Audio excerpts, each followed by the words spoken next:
Good Tuesday afternoon to you. It's 4 o'clock. Time for Sports4CLE. Thanks for joining us next Tuesday, 1 week away from today at 4 o'clock. The Browns have to be down to their 53-man roster, at least that initial 53-man roster. Let's welcome in G. Bush. He is the host of Barbershop 92.3 The Fan. You can also catch him on the Ultimate Cleveland Sports Show. G. Bush, the battle for those final few spots on the roster going into this final week of preseason. Who do you think is fighting for a roster spot? Who needs to kind of show up? Man, I go right to the defensive tackle position. You got a couple guys. You got Jordan Elliott, Taven Bryan. They have him listed as a starter here on the depth chart, but Perrion Winfrey sure did get a lot of snaps there on the preseason game about a week ago.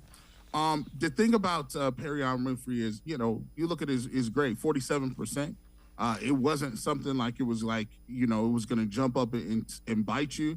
And it looks like he has a lot of work to do. Tommy Togiai didn't fare much better. I think his grade was in the 50s. We look at that defensive line. You got a Roderick Perry II. Glenn Logan is in that area. I think the defensive tackles will probably get 5 of those guys. So looking between Roderick Perry and Glenn Logan to see who was going to be the odd man out here. And at defensive end, it's a lot more guys, right? I look at a guy like Curtis Weaver, and I think Curtis Weaver is a guy that might be out. Isaiah Thomas obviously had a really good first game.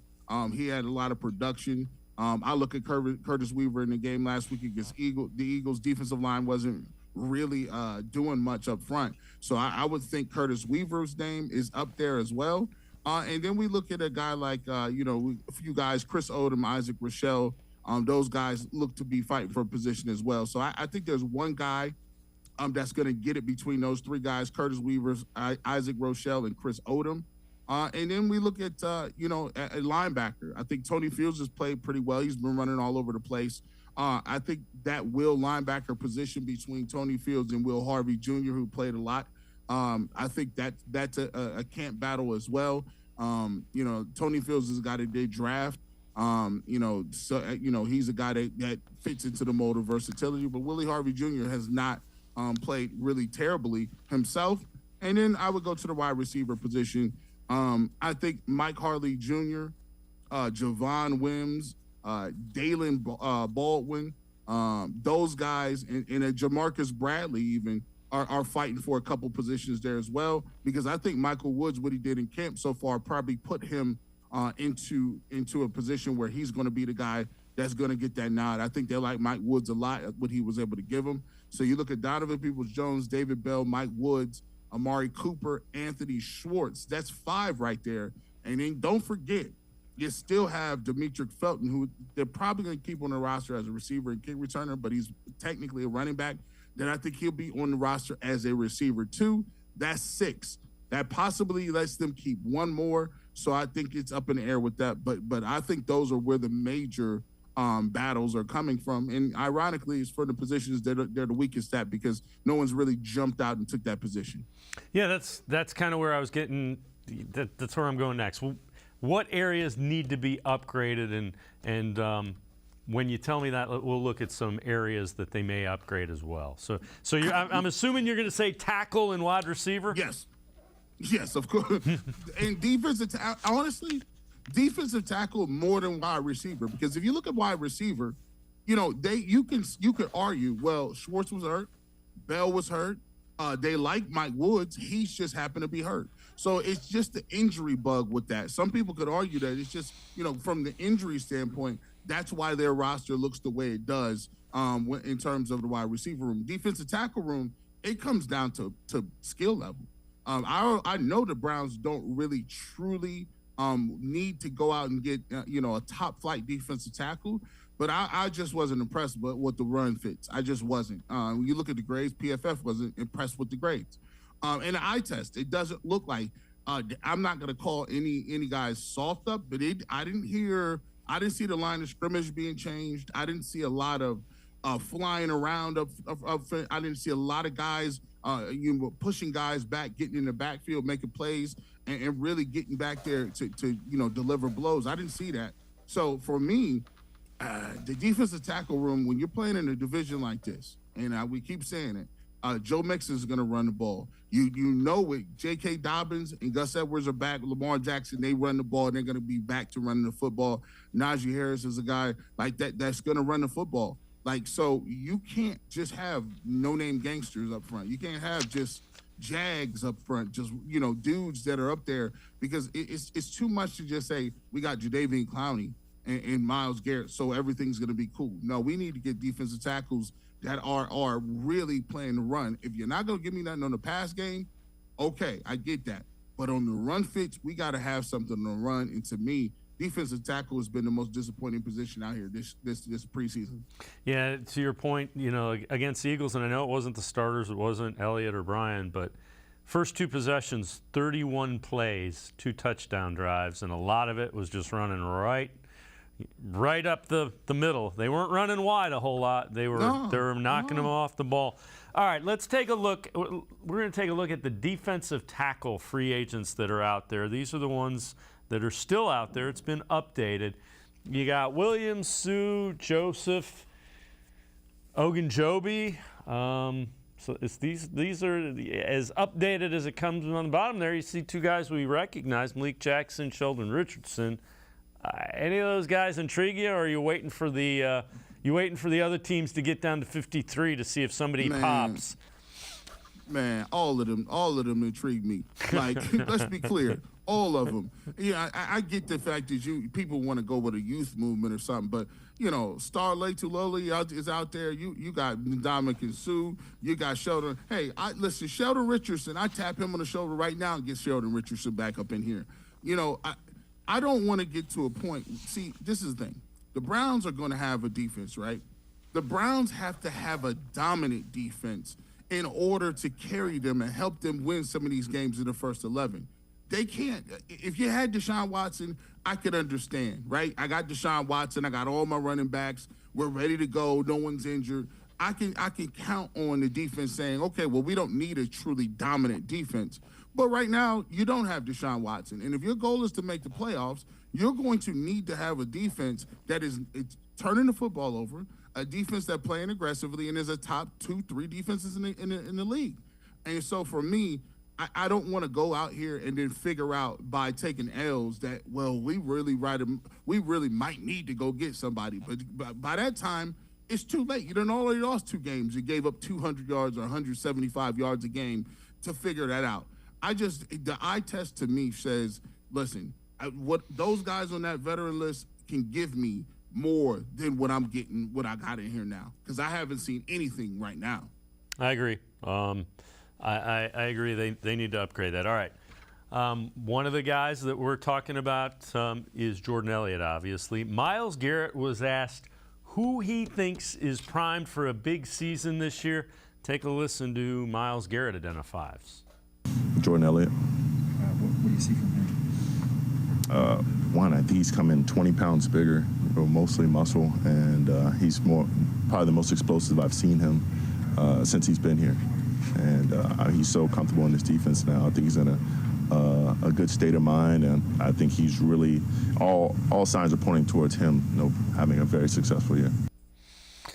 And we haven't seen him in the preseason a lot. He did flash a little bit that first preseason game. He's only played a couple series. I know they've been impressed. I mean, there's a lot riding on it if he's got to be right. Myles Garrett's got to be right about that. He got to be right. He got to be, listen, hey, Myles, I'm going to take your word for it, man. Hey, big fella, you in the locker room more than me. I'll take your word for it. But Jordan Elliott, I'll give him this. Jordan Elliott is the name that I've kept hearing. I think he's more solid than the rest of the guys, and I think he's the guy who's probably the #1 defensive tackle in the room. However, that still has nothing to do with the other defensive tackle. They still keep Jordan Elliott is only going to be made better by having somebody next to him that's stout, that can take on double teams, that can stop the run. And I like Jordan Elliott. I think if he's going to put 20 pounds on, he's going to be explosive in there.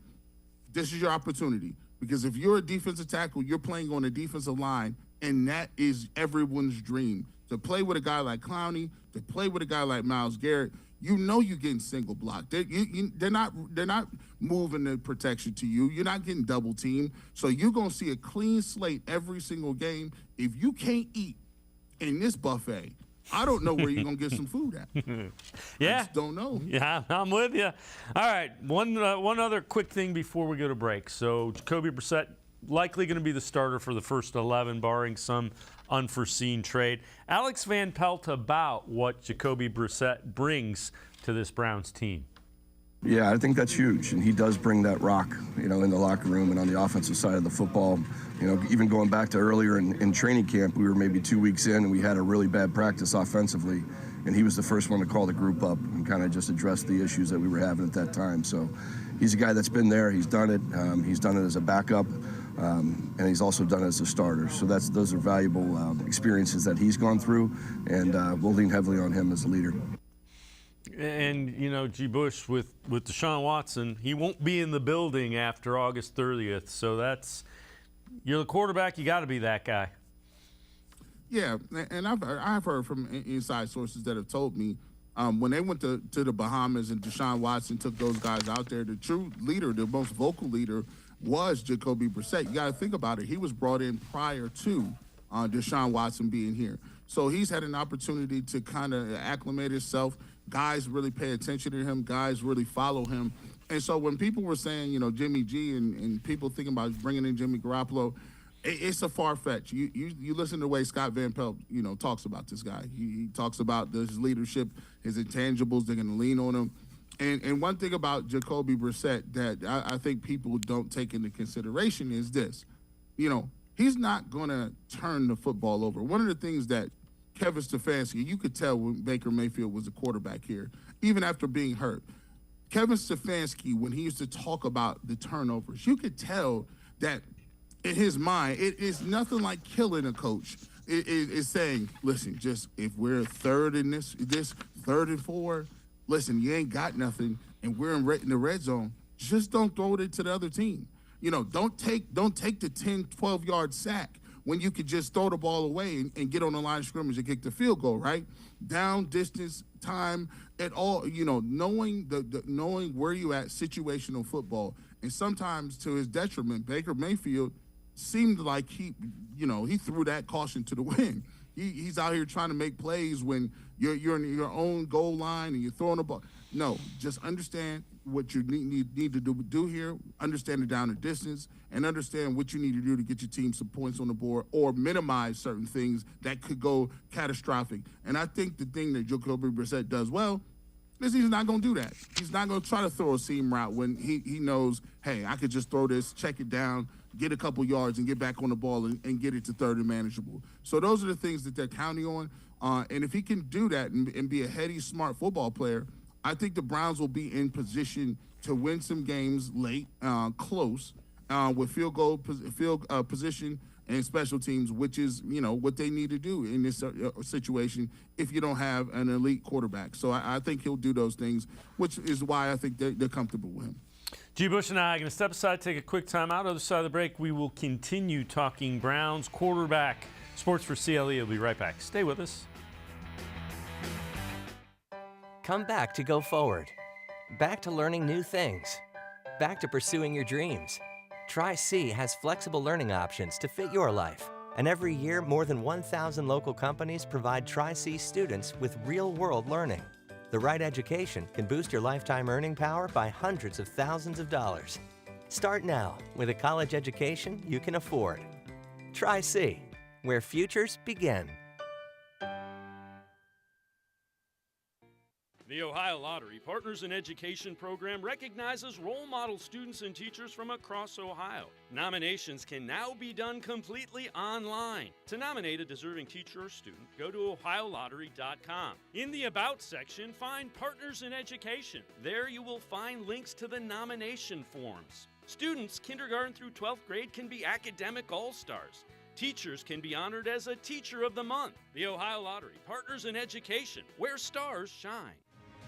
The Greater Cleveland Sports Hall of Fame celebrates the star athletes and notable sports figures who were born or have made their home in Greater Cleveland. It tells the story of discipline, commitment, perseverance, sportsmanship, and excellence in achievement. It encourages and inspires those who believe in sport and its direct impact on the well-being of our community. Go to clevelandsportshall.com or follow us on Twitter at GCLE Sports HOF for more details.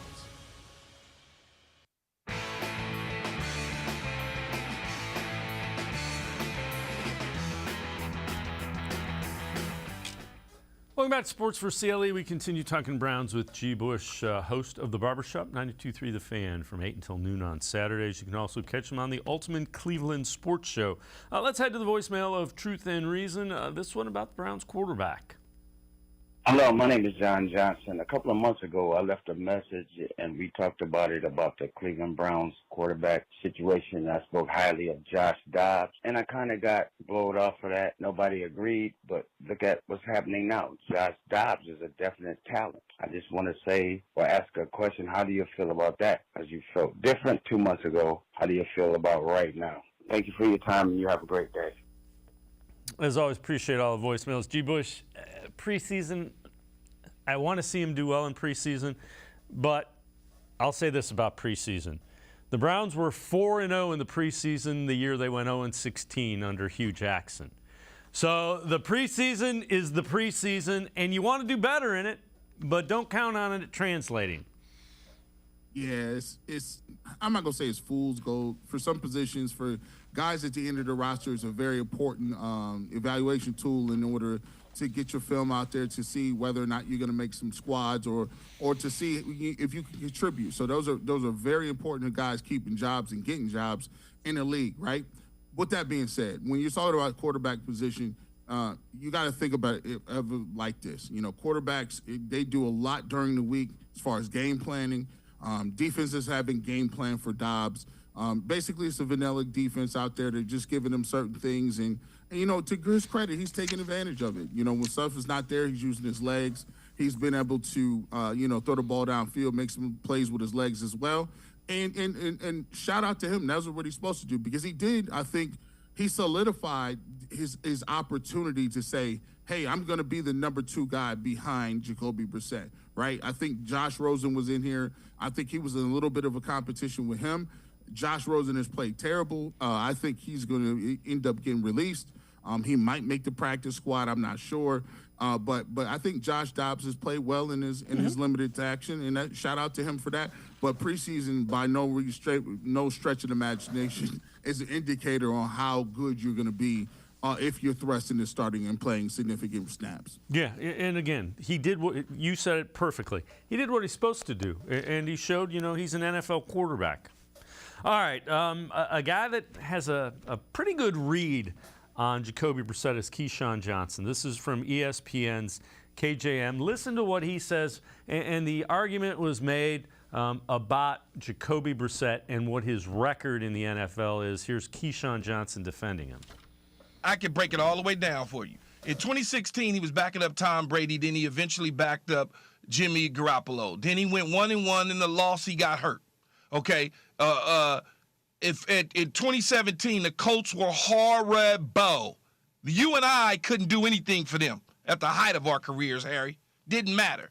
And in 2019, again, they running the same team back. Impatient, as you can see with Jim Irsay. Then they go 7-8, which is not great, which is not bad. It's just whatever it is. Then he go to the Dolphins. They got a guy in Tua. He's the backup there. He goes 2-3. That's enough for me as a head coach to understand what I have as a quarterback. I think in this league too many times, people see a quarterback pushed aside and just automatically assume, oh, he can't play, he can't do this, he can't do that. Circumstances, situations, and your surroundings will dictate what your career is going to be like at the quarterback spot. If Tom Brady didn't get the opportunity when Drew Bledsoe was knocked out by Mo Lewis, that same year, the New England Patriots and Bill Belichick was thinking quarterback in the draft at a higher level. But Tom essentially came in and he started, it was like, okay, we don't want to disrupt anything. And G. Bush, I'll add 2 things to what he said. That 4-11 year, the Colts traded for Jacoby Brissett on September 2nd. So he didn't have any advanced thing with the playbook, didn't really know the plays or the players, no time in the system. And his main running back was 34-year-old Frank Gore. Man, So when you look at when you look at the record, there's those things need to come into account. What are your thoughts on Brissett? Well, first of all, he was never drafted, and Keyshawn was right. Keyshawn, I think this might be the third or fourth time I might have said Keyshawn is right. Right? He's very opinionated. But when it comes to this, I think he's spot on. He was never drafted to be some sort of top 10, top 15 quarterback. That was never his game. It was like, hey, he's a guy who we think can play in this league, has some skill, but he was never drafted as if he was going to be drafted that he was a franchise guy. Then you look at the circumstances and when he's coming into play. He came in, he's in New England, he's spot shadowed, right? And you go to Indianapolis, he's brought in right before the season. They were horrible. Andrew Luck just says, hey, guys, I'm done. He has to clean up for that. And in the next year, 7-8, that's not too bad. It's 500 or whatever the case may be. But then, they move on and go and try to get somebody else like Carson Wentz. You see how that worked out. That didn't work out too well. And then, he had a situation in Miami where he was spot shadowing and coming in for Tua, who was a starter. I think one of the things that really is being overblown is his win-loss record. Like, he's a traditional backup, and I think he understands that he's a backup. But the thought that the Browns are going to be 3-8 or 4-something while he's playing is crazy. The guy is competent. He's a competent football player. The Browns have a lot of pieces around him, and I just think people are very overblown when it comes to believing that either Jacoby Brissett is the second coming or Jacoby Brissett is some dog on the side of the road who nobody wants to play catch with. Like, he's neither. He's a guy that can get it done, and he's going to have to work with Stefanski to come up with an innovative playbook in order to highlight and mask some of his deficiencies. G. Bush and I are going to step aside, take a quick timeout, other side of the break. All kinds of ideas for trades that involve the Browns. We'll take a look at a couple of them. Sports for CLE will be right back. Stay with us. The Ohio Lottery Partners in Education program recognizes role model students and teachers from across Ohio. Nominations can now be done completely online. To nominate a deserving teacher or student, go to ohiolottery.com. In the About section, find Partners in Education. There you will find links to the nomination forms. Students kindergarten through 12th grade can be academic all-stars. Teachers can be honored as a Teacher of the Month. The Ohio Lottery Partners in Education, where stars shine. The Greater Cleveland Sports Hall of Fame celebrates the star athletes and notable sports figures who were born or have made their home in Greater Cleveland. It tells the story of discipline, commitment, perseverance, sportsmanship, and excellence in achievement. It encourages and inspires those who believe in sport and its direct impact on the well-being of our community. Go to clevelandsportshall.com or follow us on Twitter at GCLE Sports HOF for more details.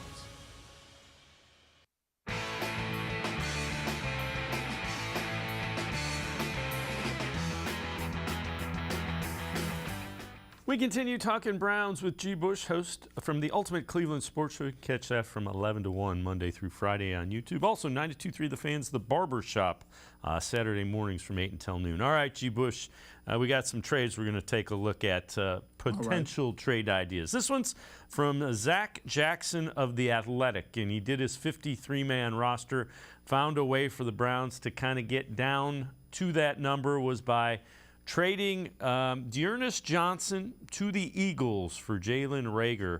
Rager's a guy that was a former first-round pick. Hasn't really put it together. He's kind of struggling with the Eagles. Fourth, fifth receiver in Philadelphia. Has some speed. What are your thoughts? Johnson for Reagor? Now, listen, I would probably make that move. Now, what I thought a couple days ago, I saw that exact same move, but it wasn't D'Ernest Johnson, it was Kareem Hunt. Yep. And I said under no circumstances am I doing that. Now, if you got D'Ernest Johnson, Dearness Johnson is the best third back in the game. You look at it, if Kareem Hunt is a guy that, they have to move on from with Kareem Hunt, at least you have a guy like Jerome Ford behind him. Jalen Reagor, like you said, first round, he's a former first-round pick, has some speed.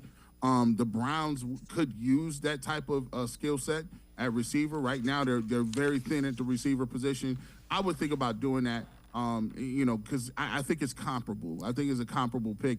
And Dearness Johnson is only signed for one more year. And I would always think, how much is Dearness Johnson going to be willing to, be a third back behind somebody if he really can have another opportunity and a chance to play somewhere else? So that moves make some sort of sense. I would do that. All right. Now, these are from, we got 4 of them here. These are from the Bleacher Report, and it's one trade each NFL team should propose before the 2022 season. They have the Browns trading Kareem Hunt to the Chiefs, even if it's only a one-year rental, giving up a late day 2, which would be a third round, or early day 3, which would be a fourth-round pick for Hunt, would aid the Chiefs tremendously in their quest for the 5th AFC Championship game. G. Bush, I don't see him going back to the Chiefs, and I don't think the Browns, a third-round pick, I'm saying no to that. I'm saying no to that. Why the hell would I give up Kareem Hunt to the Chiefs? With Patrick Mahomes, they just got rid of Tyreek Hill. We like, good, thank you. All we got to worry about is Travis Kelce. Now you want to put a motivated Kareem Hunt back on the Chiefs and be like, welcome home, Kareem, so he can beat the brakes off you in the playoffs. We trying to beat the Chiefs. Why would we hand them one of the most dynamic running backs and pass catchers and put him with Andy Reid so he could beat? No, I'm sorry. Who wrote that? I don't care nothing about a third-round pick, a day 2 pick. Stop. I'm with you. That one did not make sense. All right, for the Chargers, they have the Chargers trading Jerry Tillery to the Browns with elite edge rushers like Myles Garrett and Jadeveon Clowney bookending the Browns line. They might just thrive in the middle. Low cost of a day 3 pick. 25-year-old could add to some surprising edge rushers in 2022. So they're saying like a 5th round, 6th round pick. I might do that, a 5th or 6th round pick for Tillery. Take these 5th or 6th round picks. These picks right here, these guys, you're not guaranteed to make the squad. If you've identified him as somebody that can help your defensive line, another really thin position for the Cleveland Browns, I don't care nothing about 5th round picks or 6th round picks.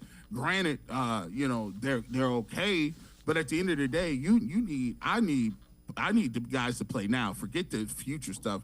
I'm paying Deshaun Watson $800 million or something crazy right now. So I need defensive tackles right now this year. So, I'll give up that 5th pick. Yeah, I'm with you as well. All right, here's another wide receiver one. So the Dolphins, Preston Williams to the Browns. Williams was phased out last year.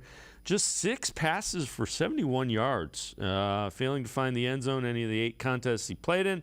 Price tag that is likely no more than a conditional 7th round pick. Browns should roll the dice on an athletic 6'5", 220-pound wideout. Yeah, I'm with you. The 7th round pick, we probably have a couple of those we can throw if you really. Yeah, hey, listen, we might as well go. Let's make that deal. Hey, Dolphins, you really trying to do that? I got a 7th round pick. I could call AB up right now. We can get that on. Listen, I'll take that, especially the size, which gives me some sort of excitement level, because the Browns traditionally have medium-sized to short receivers. And sometimes I just, when I see these big receivers, and we play guys like the Chargers, and you got these big receivers and Mike Williams and all these guys like that. I always wanted to have the Browns have a larger, taller type receiver. 7th round, that's a no-brainer. I'm doing it. Yeah, I'm with you. All right, and this one, 49ers have the 49ers trading Jimmy Garoppolo to the Browns. Cleveland would have to absorb Garoppolo's $24.2 million salary and send some overcompensation to get the deal done. That alone should be enough to get the 49ers to make the move. Securing a late day 2 or early day 3 pick should be icing on the cake. I can't see the Browns doing that, especially given the salary. The 11-game suspension means that Deshaun Watson's contract doesn't toll, which means they're on the hook for all $46 million next year unless they renegotiate it down, which they may. But they're planning on rolling some of that money they have under the cap over into next year's cap. So this doesn't make sense on a couple of levels. No, unless he gets cut. And then if he gets cut, yep. He doesn't necessarily have to come to Cleveland. If he wants to play somewhere, he can go to Seattle and play. There's a couple teams that he have a better chance of starting here. Plus, he's behind the 8 ball. Like, the season is starting. Like, if people talk about these trades, man, we haven't seen Jimmy G throw. We don't know how healthy he is. And he has to learn the playbook. I'm not confident in him coming in here and like one day learning the playbook and we just trying to install stuff and get ready for the Panthers. At this point, I think the Browns have told us all they want us to know. That they like Josh Dobbs and they like Jacoby Brissett, and those are the guys they're going to roll with, and they're going to see if they can hold the water until Deshaun Watson gets back. So I don't think that move is going to happen. Yeah, I would agree. The only thing I would say, if a veteran guy who has started in the league becomes available at the 53-man cutdown day, you might see them bring him in, and then Josh becomes the third guy, kind of break glass in case of emergency, because he only has 17 regular season snaps. But I think they like Dobbs long term. It just depends on, do you have a guy that's started before in the NFL and has, 20, 25 games? Other than that, I'm with you. I think they're rolling with Dobbs and Brissett. G. Bush and I are going to step aside, take one more time out, other side of the break. We'll hear more from Miles. Garrett, take a look at a ESPN thing on coaches on the hot seat. Where did the Browns rank? Sports4CLE will be right back. Stay with us. Come back to go forward. Back to learning new things. Back to pursuing your dreams. Tri-C has flexible learning options to fit your life. And every year, more than 1,000 local companies provide Tri-C students with real-world learning. The right education can boost your lifetime earning power by hundreds of thousands of dollars. Start now with a college education you can afford. Tri-C, where futures begin. The Ohio Lottery Partners in Education program recognizes role model students and teachers from across Ohio. Nominations can now be done completely online. To nominate a deserving teacher or student, go to ohiolottery.com. In the About section, find Partners in Education. There you will find links to the nomination forms. Students kindergarten through 12th grade can be academic all-stars. Teachers can be honored as a Teacher of the Month. The Ohio Lottery, Partners in Education, where stars shine. The Greater Cleveland Sports Hall of Fame celebrates the star athletes and notable sports figures who were born or have made their home in Greater Cleveland. It tells the story of discipline, commitment, perseverance, sportsmanship, and excellence in achievement. It encourages and inspires those who believe in sport and its direct impact on the well-being of our community.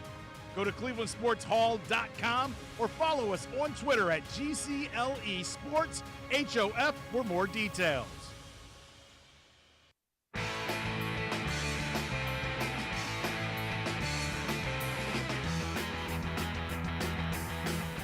We continue talking Browns with G. Bush from 92.3 The Fans, The Barbershop, as well as the Ultimate Cleveland Sports Show on YouTube. Let's listen to Myles Garrett, why he expects the Browns defense to be elite this season. I feel like that's our job, to set the tone. I feel like as a defense, you have to make those stands. You have to take the ball away. You're always, giving energy to, the other two teams on the field, which is special teams and offense. Showing that you can stand up and keep points off the board. And so it's always a matter of momentum. I think we have the best chance of doing that. And G. Bush, it's going to be important, especially first 11 games when Deshaun Watson is suspended. Defense got to play. They got to come. They got to be ready right when they kick it off. Yeah, they ain't got no time to waste. Sometimes during the season you can kind of ease into it. And we've heard so many times that the Cleveland Browns, they've lost, I think, the opening game 17, 18 years in a row. That has to stop this year. And the defense is going to have to not be looking around at each other, with the breakdowns. Last year, one of the things that cost them the game against the Kansas City Chiefs was breakdowns, busted assignments, letting guys, move and roam free in the back seven. And so for me, this group has been together 2 years now. All of the guys, pretty much all of the significant pieces and parts have been here for a long period of time. Joe Woods knows what he has. He knows what his secondary. He even knows what even the backups are coming back who played, significant snaps for the team. So you know who you are. You know what you got. They shouldn't be coming out running, vanilla stuff game one. They shouldn't. They got all of the tape they got on Baker Mayfield. They understand exactly what they got. So, coming out and warming up into it and saying maybe week 2 we can start getting a little more creative. No, you got to be creative out of the box, because the reality is this is going to be one of the toughest divisions, toughest AFCs I've seen in a long time. And it may take you 11 wins to get to the playoffs, right? So you don't want to get behind the 8 ball and say we lost to a team we wasn't supposed to lose to. That means you got to go make it up. That means, are you going to go on the road to Buffalo and win? You going to win the game against Tom Brady at home? You going to win the Chargers game at home? What about the Halloween game to Cincinnati Bengals? Those are all games that are going to be tough. And if you lose to a team that you ain't supposed to lose to, you got to make it up somewhere. So I think, Myles Garrett said it correctly. These guys got to be ready to go immediately, and they have to be able to take the mantle and say, listen, it's on us for the first few games, and we up to the challenge. All right, NFL power rankings and hot seat watch for coaches and players. They have the Browns down at 17. Who's on the hot seat? Kevin Stefanski. Although spearheaded the Watson trade, Haslam has never demonstrated patience as an owner. If the Browns struggle under the circumstances, heat could fall on Kevin Stefanski. Yeah, that's probably true, but everything that's surrounding it with the suspension, maybe. If he does, here's my prediction. If he'll be back, if they just stay competent.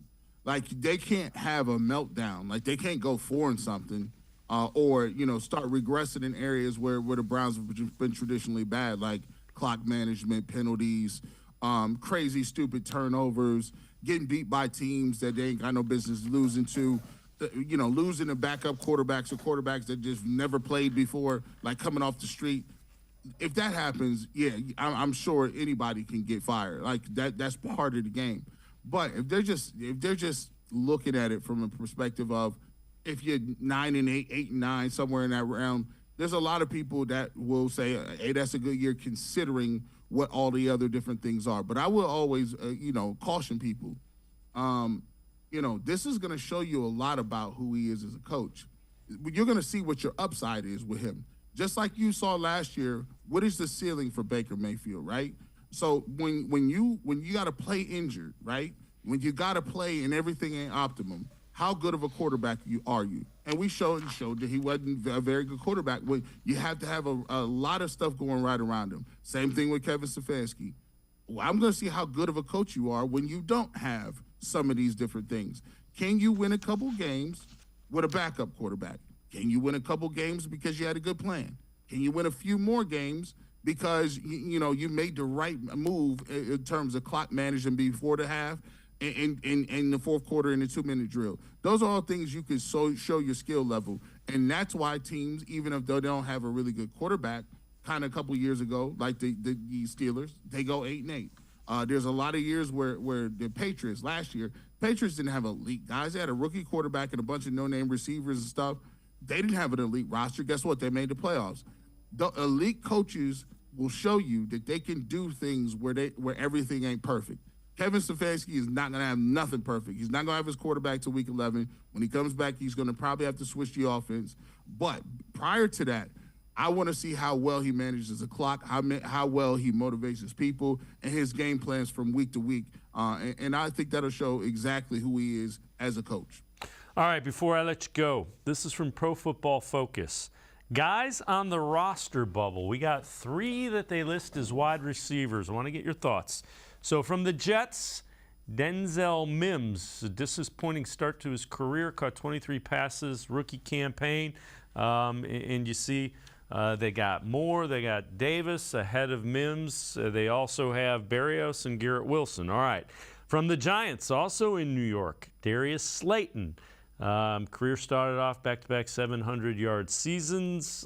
Kind of slowed down since then. And then Scotty Miller from the Tampa Bay Buccaneers had the big catch, has a little bit of speed. You see kind of delineated who is ahead of him. You got Evans, Goodwin, Jones, Gage. Any of those guys intrigue you? Mims, Slayton, Scotty Miller, those are guys that are projected to be on the roster bubbles coming up. I like Slayton. I like him. I had him, and I watched a lot of him just because by default he was one of the guys that I ended up picking up on my fantasy team. But I watched him a lot for the Giants, and I think one of the things that he's hurt by is just the offense for the Giants. Is just, oh my goodness, Daniel Jones it's just. I don't know why they went into that experiment again. When I was watching them, it just reminded me a little bit of just watching them old Browns teams where, you had Connor, Shaw, and guys just rotating rotating back there at quarterback. It looked Jake Delhomme. It's just real nasty in New York right now. I think he has some upside. I think I've seen him play quite a few times, and I think he's a guy that would fit in here. Because I look at it like this: Deshaun Watson is going to make people better. So he's going to even make the guys that we got right now who ain't that good or unproven. He's going to make those guys look better. But I would definitely love to get, if he's available. I'm taking Slayton. I like Mims too. I'll take him too. Because for me, I just think the Browns. Every single year we keep coming out here talking about how great the Browns receivers, and we just keep talking about Jamarcus Bradley. He just keeps being there. Like, he's on the roster every year. Like, by the week 8, he's running routes. And I'm like, he shouldn't be running routes. He's supposed to be a special teams guy. Why is he always getting run? So, yeah, give me a couple dudes because, right now I just don't have the confidence level in Jacoby Brissett completing a high percentage of his passes to guys that we have right now. Hopefully I'm wrong. It could be a pleasant surprise, but I got to look for a guy. Yeah, I'm with you. There needs to be an upgrade in wide receiver room without question. G. Bush, as always, great stuff. Appreciate the time and the insight. Thank you so much. Appreciate it. All right, G. Bush, make sure you catch him. 92.3 The Fans, The Barbershop, 8 until noon on Saturday. Also, Ultimate Cleveland Sports Show, 11 to 1, Monday through Friday on YouTube. We're going to step aside, take a quick time out. Other side of the break, Casey Kinnamon joins us. We continue talking Browns on Sports4CLE. The Ohio Lottery Partners in Education program recognizes role model students and teachers from across Ohio. Nominations can now be done completely online. To nominate a deserving teacher or student, go to OhioLottery.com. In the About section, find Partners in Education. There you will find links to the nomination forms. Students kindergarten through 12th grade can be academic all-stars. Teachers can be honored as a Teacher of the Month. The Ohio Lottery Partners in Education, where stars shine. The Greater Cleveland Sports Hall of Fame celebrates the star athletes and notable sports figures who were born or have made their home in Greater Cleveland. It tells the story of discipline, commitment, perseverance, sportsmanship, and excellence in achievement. It encourages and inspires those who believe in sport and its direct impact on the well-being of our community.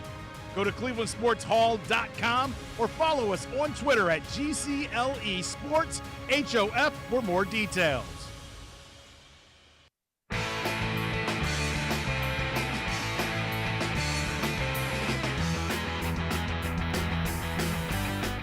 We continue talking Browns with Casey Kinnamon from Dog Pound Daily.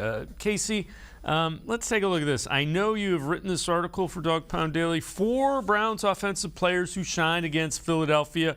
At 4, we got Nakia Griffin-Stewart, tight end, battling for a roster spot. Number 3, a wide receiver, also battling for a roster spot, Mike Harley Jr.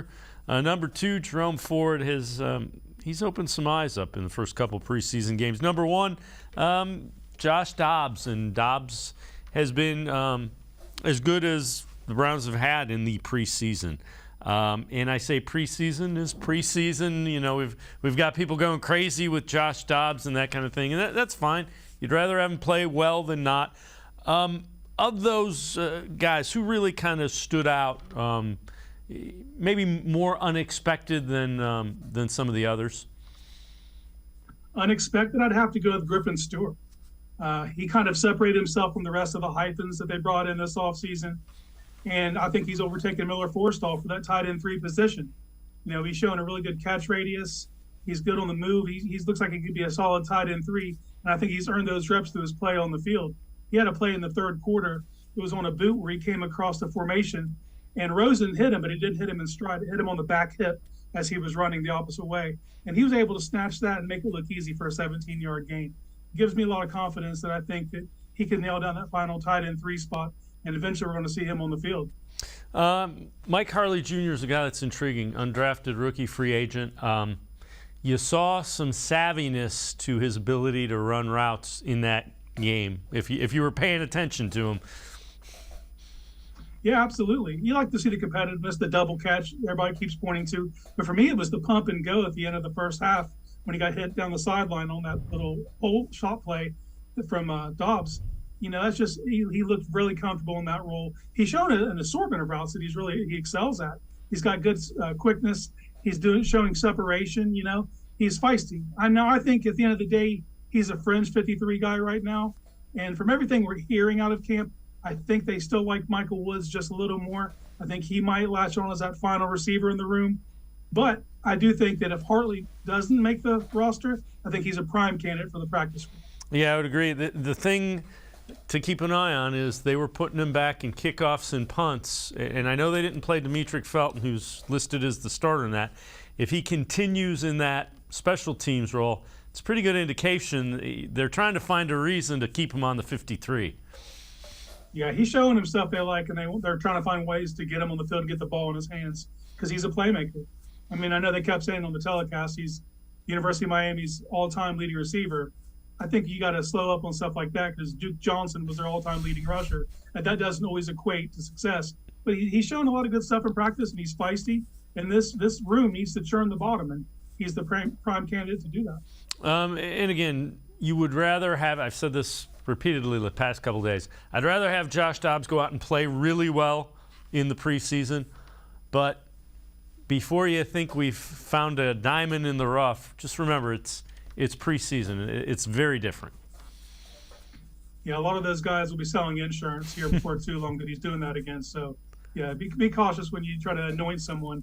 But he's showing poise, and he's got a lot of tools. I think that's the encouraging thing about Dobbs is, he's real decisive with the ball. He can execute. He stays calm. But he's also a plus enough athlete that if something goes wrong, he can make something happen. Yeah, it's going to be interesting. If there's a veteran that has started in the league that gets released come cutdown day, which is a week from today at 4 o'clock, do you think the Browns go and explore that option just because you're a big hit away from having to rely on the backup quarterback until week 11 when Deshaun Watson's available? Yeah, I do think they add to him because I think Rosen's going to get cut. They're still going to need a quarterback 3. So I think it's inevitable they go and get someone off the chopping block. But I'm not so sold that it's going to be someone who's going to compete for Brissett's job or even Dobbs. I think it might just be that quarterback 3. I think they do need to go. They need to upgrade that to have someone because, like you said, you're only a hit or two away from having to see the field, and they need some competency at that quarterback 3 spot. Well, one of the guys that seems to be improving each week is rookie defensive end Alex Wright as the preseason goes. He said the guy that's helped him out greatly has been Myles Garrett. I have ever since we first came from rookie minicamp to OTAs. He always been the player coach, the person that I can lean on if I have questions, whether it's on the field or off the field. If I'm not asking questions, I'm always watching his every move. So, and if I have a question, he's never shied away from me. He's always the type to, if you have a question, just come ask him. So he's always helped me, and he's continued to help me. So I'm forever grateful for that. And Casey, if you're going to go get help, a couple of guys right next to you that are lining up in front of you during drills are the ones to get it from. That's exactly what you want to hear from him right now. He's a guy that had all the physical tools. That's why he was drafted where he was drafted, is because of his upside. Didn't come from a big program, hadn't put up crazy numbers, but physically all the tools are there. So right now, just be a sponge. Soak up everything you can. You couldn't have two better starters to look up to. And just the improvement from the first preseason game to the second for Alex Wright was huge. Like in the first preseason game, he kept getting sucked inside, getting beat on the boot. And just to look at his play and how disciplined he was, and then would crash down the line to get backside on the run. Like he's definitely shown a lot of improvement. And I think he's stepped in where he's going to be that first guy off the bench now. Yeah, and you know what? He looks like he can help. You know, a rotational piece. There are some things that, you know, look like he might be able to help. This is from Pro Football Focus. Highest graded rookies through week 2 of the preseason. Number 4 is Martin Emerson with a grade of 91.3. 42 snaps in 2 games, has allowed 4 catches on 7 targets, 57 yards. If he keeps making plays on the ball, he could challenge Greedy Williams for playing time early. And Casey, I think he's going to challenge Greedy Williams for playing time early. Yeah, I don't disagree with that at all. But regardless, I think they're going to have a role for him, whether it impacts Greedy's playing time really or not. It's sometimes this happens where if you don't have a first round pick, the first guy you do select ends up getting treated like a first round pick. If you think back to Greedy in 2019, well, that's kind of happened with Emerson, but like he's living up to it. He's showing you what you want to see out of that guy that you went and got first. And you've seen that even though we didn't consider cornerback like a need really, they saw something in him they couldn't pass up. You know, so you know he's really coming along quickly. He's showing you a different skill set in that cornerback room too, with his size, his aggressiveness. There's definitely going to be a plan for him going forward. And then eventually, I do think he supplants Greedy as that starter opposite of Denzel. Yeah, he's a big guy that comes up and runs support, and those are hard to find. All right, Demetric Felton, do you think he has kind of locked down the returner? I mean, we saw him a little bit last year, looked good early, and then seemed to struggle. Do you think they're looking for a veteran guy come cutdown day that they can plug in there, or you think it's Felton's job? I think from the punt return, I think it is his job right now, but I don't think it's a lock. I don't think like it's some long-term plan. I think if they were convinced he was the guy, they wouldn't have went and got Jakeem Grant. You know, I think they're going to be looking to upgrade that. I think as far as a punt returner, you could do worse than Demetric Felton, but I do think that if someone becomes available that is an obvious upgrade, I think you have to pull the trigger on that. But like I think they need to address something on kickoff return because that blocking has been horrendous. So I don't care if you got Jakeem Grant or Josh Cribbs back there. That blocking has been rough. They need to get that figured out in a hurry. Casey Kinnamon and I are going to step aside, take a quick time out. Other side of the break, we'll talk a little bit about quarterbacks, some wide receivers. We'll also hear from Alex Van Pelt. Sports for CLE. We'll be right back. Stay with us. The Ohio Lottery Partners in Education program recognizes role model students and teachers from across Ohio. Nominations can now be done completely online. To nominate a deserving teacher or student, go to ohiolottery.com. In the About section, find Partners in Education. There you will find links to the nomination forms. Students kindergarten through 12th grade can be academic all-stars. Teachers can be honored as a Teacher of the Month. The Ohio Lottery Partners in Education, where stars shine. The Greater Cleveland Sports Hall of Fame celebrates the star athletes and notable sports figures who were born or have made their home in Greater Cleveland. It tells the story of discipline, commitment, perseverance, sportsmanship, and excellence in achievement. It encourages and inspires those who believe in sport and its direct impact on the well-being of our community. Go to clevelandsportshall.com or follow us on Twitter at GCLE Sports HOF for more details.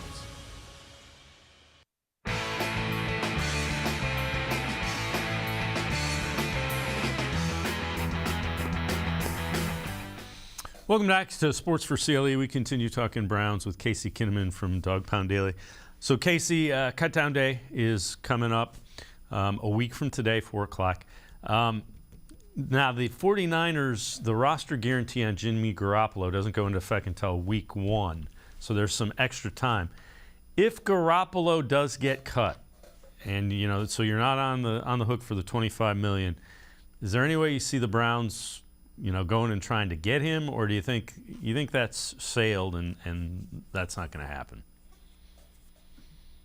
I think the timing of it has caused it to sail. I think if Garoppolo would have been available at the end of last season, I think that might have been a move they went for.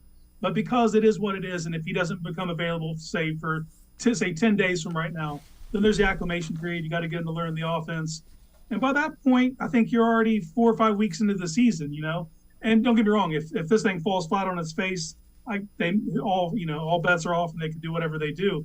But I think they're going to stay the course. I think what they've been preaching, I think they need to kind of follow through with that. So I think for better or for worse, right now you're going to deal with Brissett and Dobbs in the quarterback room. Yeah, and I don't think there's any way that the 49ers keep Jimmy Garoppolo as a $24 million backup on their roster. He's going to get cut. It's just a matter of when. Speaking of cuts, we know wide receiver is an area of concern, so the Atlanta Falcons have released a couple of guys of note, wide receivers, veterans, Auden Tate, who was with the Bengals, as well as Geronimo Allison, who was at one point in time a young ascending wide receiver for the Packers, played for the Lions last year, hadn't been able to put it together. Either of those intrigue you if you're Andrew Berry and the Browns, or are you still waiting for the 53 cut-down day? Both of those guys intrigue me. I've always liked Auden Tate. He brings a different dynamic skill set. He's a big guy, And Allison, I saw some games in Green Bay where he would disappear, but there were stretches where he looked very serviceable, in that wide receiver 3 or 4 role, which this team hasn't nailed down yet. So it's got to be an option. I would definitely kick the tires on him. I don't know what their feelings are right now, because the way you hear him talk about Mike Woods, he seems like he might be a guy that they want to do something with going forward, but he's hurt, so you need to get bodies in here. So I could definitely see one of those two guys getting called and rung in for a workout at least. Yeah, and I would keep my ears off for wide receivers that can return kicks or are punt returners, just because you're looking for that. All right, Alex Van Pelt, offensive coordinator, talked about Amari Cooper being the leader of that wide receiver room, as well as what he sees in that room. Yeah, I've been really impressed with Amari. He's a guy that I've always admired from far. Did him as a receiver coming out in college, explosive, true pro, and he showed every bit of that out on the field and in the practice reps he's gotten. Donovan's just a solid man. He's had a really good camp. He does a lot of things for us in the run game and the pass game. Felton's come on now, as a slot receiver in his second year. I like a lot of his qualities that he brings. And then there's a group of young guys, behind that. But those guys that have potential, there's some hard workers. Mike Woods is a guy that hasn't been on the field as much, but when he has been on the field, he's been productive. Harley is a guy that just can run all day. He's Energizer Bunny. It's a good group, but I definitely am very impressed with Amari. And Casey, the thing that stood out to me is the way he mentioned Felton, just slot receiver, and kind of likes what he's seen. Yeah, it kind of tells you he's already got his spot, at least for the starting 53. I think they already kind of notched out an area for Demetric Felton. So when you hear that, just the order of the guys he talked about, those are the guys that are in the mix, So when it comes to Cooper, though, that was an excellent get. He's solid. He's not going to wow anyone, but if those guys that are in the room with him, see how he goes about it, and just watch him run his routes.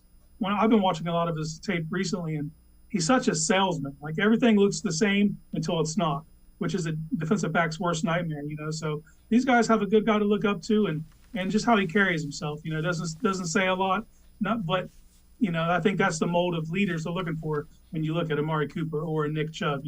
So I think he fits the mold of what they want here. So CBS Sports, NFL preseason week 2, one thing we learned about each team. For the Browns, David Bell answers it. It's not like he set the world afire this weekend, but it looks like a player where yards after catch come natural to him. Bell also seems like a guy who can work the short middle of the field, running the quick slants and drag routes that make life easier on a backup quarterback. And that's, Casey, that last line kind of is going to be the key.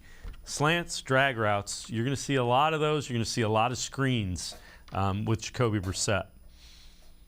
Yeah, it definitely fits Brissett's skill set to have someone like Bell on the field. And I was very encouraged by the tape that Bell put out there, seeing his first action.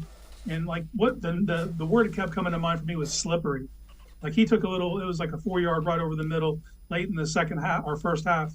and just got an extra 3 or 4 yards just by being slippery. It really didn't look like much was there, but he took what was there and then got a little more. That's what this team's going to need with Brissett at the helm.